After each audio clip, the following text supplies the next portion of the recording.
নবী মুহাম্মদুর রাসূলুল্লাহ সাল্লাল্লাহু আলাইহি ওয়াসাল্লামের উম্মতের মাধ্যমে আল্লাহ তাআলা জান্নাত ওপেন করবেন। সুবহানাল্লাহ। তো এটা আমাদের জন্য অনেক বড় সৌভাগ্য।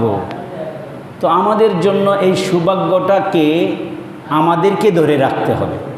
যার জন্য সৌভাগ্যর বস্তু নির্ধারিত হয়, তো তিনি তার অবস্থানকে ঠিক রেখেই সেখানে তার অবস্থান যদি অটুট থাকে তাহলে তার সৌভাগ্য অটুট থাকে।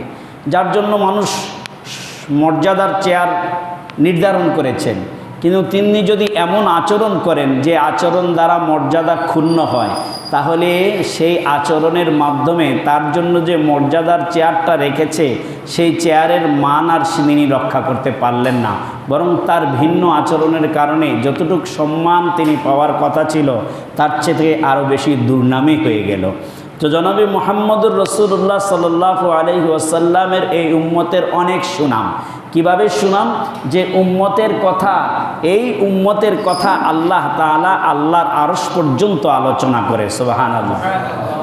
তাহলে সম্মানটা আকাশচুম্বী। তো এই আকাশচুম্বী সম্মানকে মুহাম্মদুর রাসূলুল্লাহ সাল্লাল্লাহু আলাইহি ওয়াসাল্লামের উম্মতকে ধরে রাখতে হবে। কিভাবে? সেটা কিভাবে ধরে রাখবে? সেটা তার আচরণের মাধ্যমে, আমলের মাধ্যমে, রাসূল সাল্লাল্লাহু আলাইহি ওয়াসাল্লামকে আনুগত্য করার মাধ্যমে ধরে রাখতে হবে।